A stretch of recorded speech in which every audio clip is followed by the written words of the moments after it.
And I think I'd like to ask Betsy McCaughey, who is chairman of the Committee to Reduce Infection Deaths, to say a few things, a few remarks.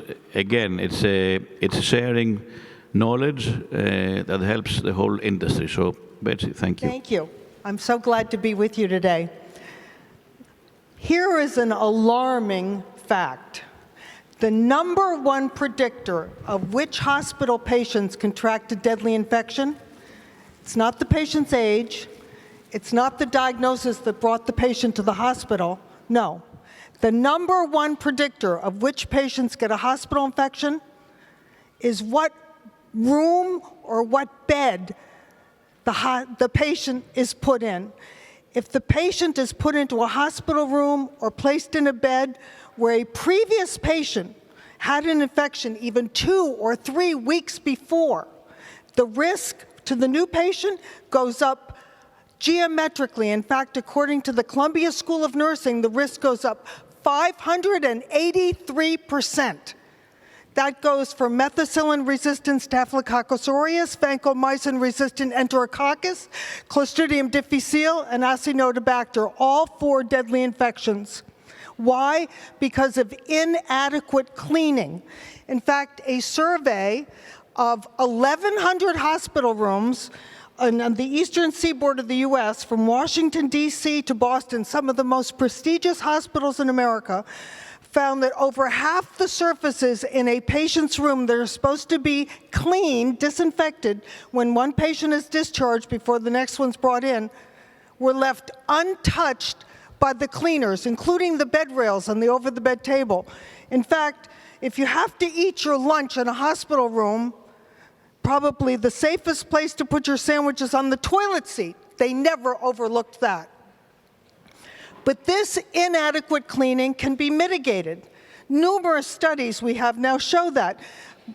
For example, researchers at Rush Medical College in Chicago worked with the cleaning staff to show them the objects they were overlooking, used fluorescent markers to monitor how well they were getting to all the places in the room, and reduced the spread of vancomycin-resistant Enterococcus by 2/3. Robert Ornstein at the Mayo Clinic reduced Clostridium difficile, the #1 infection in the U.S., by 85%.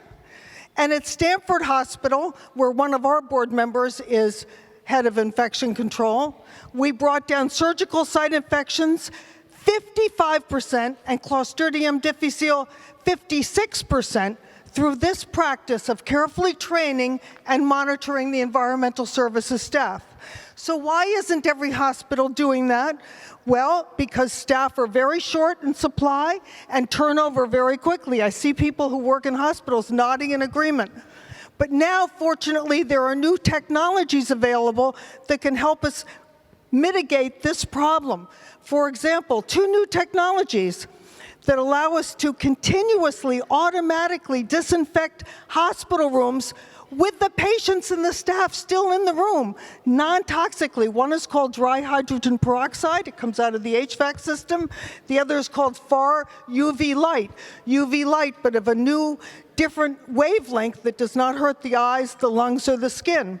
Those are just 2 examples that hospitals that are in the design process can make selections like that. In addition, using silver alloys and copper alloys for the metal in the hospital, the push plates, the doorknobs, the bed rails, naturally antimicrobial, so the bugs can't linger for weeks waiting to attack the other patient. So my message to everyone here today is embrace the science and clean with rigor. We have the knowledge to defeat this deadly problem. What has been lacking is the will, but clearly not in this room. RID, my organization, has only one goal: to save lives, and I know that's your goal too. Thank you. Thank you, Betsy. Thank you.